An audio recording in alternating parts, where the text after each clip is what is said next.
Vigilance ଜାଲରେ ବିଶ୍ରା deputy ranger 18,000 ଟଙ୍କା ଲାଞ୍ଚ ନେଉଥିବା ବେଳେ ଭିଜିଲାନ୍ସ ହାତରେ ଧରାପଡ଼ିଲେ ସୁନ୍ଦରଗଡ଼ ଜିଲ୍ଲାର ବିଶ୍ରା ରେଞ୍ଜର।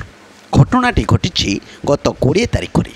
ରାଉରକେଲା ଫରେଷ୍ଟ ଡିଭିଜନର ବିଶ୍ରା ରେଞ୍ଜର ଶ୍ରୀ ଅସିତ ପଟ୍ଟନାୟକ କାର୍ଯ୍ୟାଳୟରେ ଗାଡ଼ି ଭଡ଼ାରେ ଲଗାଇଥିବା ଜଣେ ଗାଡ଼ି ମାଲିକଙ୍କୁ ଗାଡ଼ିକୁ ନବୀକରଣ ନିମନ୍ତେ ଅର୍ଥାତ୍ ପୁନର୍ବାର ଗାଡ଼ିକୁ କାର୍ଯ୍ୟାଳୟ ପାଇଁ ଭଡ଼ାରେ ଲଗାଇବା ପାଇଁ 18,000 ଟଙ୍କା ଲାଞ୍ଚ ମାଗିଥିଲେ।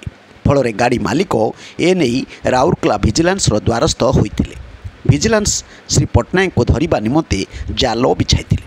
ଠିକ୍ ସମୟ ଅନୁଯାୟୀ ଟଙ୍କା ଦିଆଯିବା ସମୟରେ ଭିଜିଲାନ୍ସ ହାତରେ ଧରାପଡ଼ିଯାଇଥିଲେ ବିଶ୍ରା ଡେପୁଟି ରେଞ୍ଜର ଅସିତ ପଟ୍ଟନାୟକ। ଶ୍ରୀ ପଟ୍ଟନାୟକ ଦୀର୍ଘଦିନ ଧରି ବିଶ୍ରା ଅଞ୍ଚଳରେ ଡେପୁଟି ରେଞ୍ଜର ଭାବେ କାର୍ଯ୍ୟରତ ଥିଲେ। ଭିଜିଲାନ୍ସ ବିଭାଗ ନଗଦ 18,000 ଟଙ୍କା ତାଙ୍କ ପାଖରୁ ଜବତ କରିଥିବା ଜଣାପଡ଼ିଛି। ଏତଦ୍ ବ୍ୟତୀତ ତାଙ୍କ 4ଟି ସ୍ଥାନକୁ ଭିଜିଲାନ୍ସ ତାର ଲିଙ୍କ ମଧ୍ୟରେ ରଖିଥିବା କୁହାଯାଉଛି।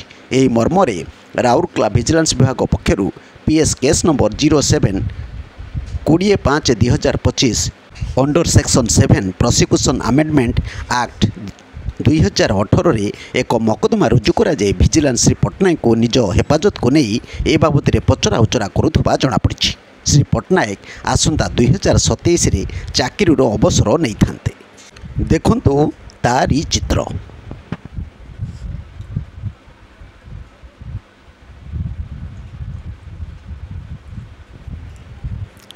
ବ୍ୟୁରୋ ନ୍ୟୁଜ୍ ଓଡ଼ିଶା କଥା ୟୁଟ୍ୟୁବ୍ ଚ୍ୟାନେଲଟିକୁ ଆପଣମାନେ ଦେଖୁଛନ୍ତି।